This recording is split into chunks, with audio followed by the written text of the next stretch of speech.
स्वागत है आपका। श्री कृष्ण गीता में एक श्लोक में, एक अध्याय के किसी एक श्लोक में अर्जुन से कहते हैं, चूंकि तुम मुझसे ईर्ष्या नहीं करते हो इसलिए मैं तुम्हें अपना रहस्य बताऊंगा, इसलिए मैं तुम्हें बताता हूँ।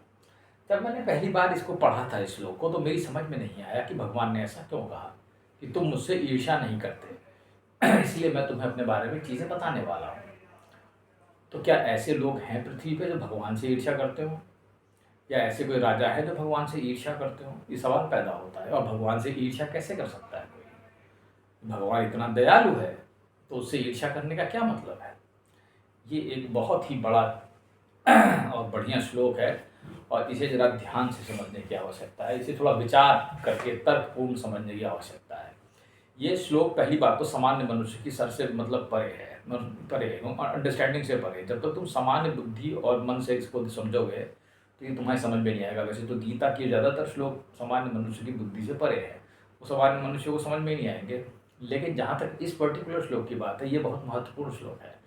ये श्लोक भगवान ने उनके लिए कहा है जिन्होंने एक पर्टिकुलर आध्यात्मिक उन्नति कर ली है और वो कहीं साधना के बीच के काल में बैठे हुए समझ रहे हैं।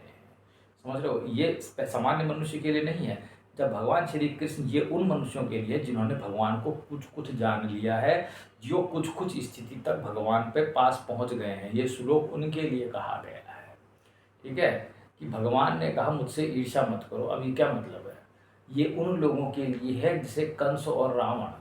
ये तुम कहोगे राक्षस नहीं है, इन्होंने परमेश्वर को काफ़ी हद तक जान लिया है और बहुत ज़्यादा आध्यात्मिक उन्नति कर ली है। इसीलिए ये भगवान को अब लड़ने के लिए तैयार बैठे हैं। समझ रहे हो कि अब हमें मुक्ति चाहिए ही चाहिए। अब हम तुम्हें जान गए हैं और हमें अब मुक्त करो। अब ईर्ष्या से करो, चाहे जैसे करो, चाहे लड़के करो, अब हमें मुक्ति चाहिए इस शरीर से, इस संसार से, इस प्रकृति से।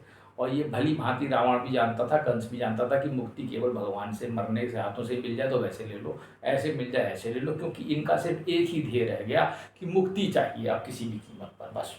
क्योंकि जिसके अंदर ये आग जल गई कि अब मुझे मुक्ति चाहिए, तो फिर वो संसार, उसके लिए संसार तो कुछ है ही नहीं। वो वैसे भी एक मतलब वो बिल्कुल फ्री होना चाहता है तो चाहे रावण हो, चाहे कंस जी हो, चाहे जितने भी भगवान के हाथों मारे गए राक्षस हों, चाहे देवी के द्वारा मारे गए हों, ये सब जान गए थे, चाहे महिषासुर हो, ये सब जान गए थे कि ये माया, सिद्धियाँ, रिद्धियाँ, ये सब बकवास हैं। इनके हाथों से मरो, यहाँ से इन सभी चीज़ों से मुक्ति पाओ।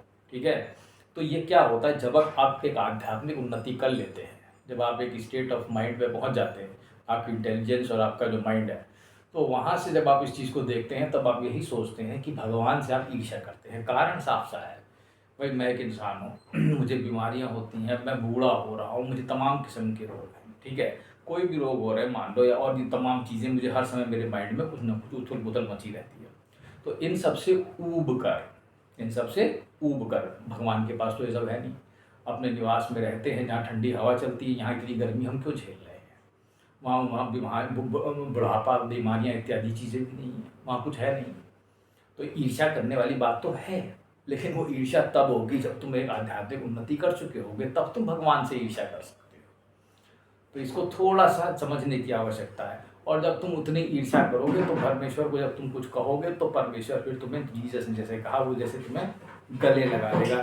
क्योंकि ऐसे बहुत सारे संत हुए हैं जो भगवान के बारे में कुछ ना कुछ करते करते ऊब गए, भगवान नहीं आए तो भगवान के ऊपर शोर मचाने लगे और उल्टा सीधा कहने लग गए कि ये ऐसा है, क्यों नहीं कर रहे हो, ये क्यों नहीं कर रहे हो। ये एक बहुत ही साधारण सी बात है। ठीक है, तो मुझे उम्मीद है तुम समझ रहे हो लेकिन ये वही आदमी कर सकता है जिसने उसको कुछ हद तक समझ लिया है। ठीक है, ये वही आदमी कर सकता है जिसने उसको कुछ हद तक समझा है। ये तुम नहीं कर सकते कि तुम भगवान से ईर्ष्या करो या भगवान के साम्राज्य को चैलेंज करो। भगवान को चैलेंज जैसे कोई नहीं दे सकता। भगवान भी जानता है कि मुझे कौन चैलेंज करेगा, क्योंकि भगवान ने उसको बनाया है, उसका माइंड ऐसा भगवान भी जान रहे हैं। ठीक है, तो अर्जुन की जो, श्री कृष्ण ने जो ईर्ष्या के बाद शब्द इस्तेमाल किया है ना, वो इसीलिए किया है। तो अब उम्मीद है तुम इस श्लोक को थोड़ा समझ गए होगे। धन्यवाद।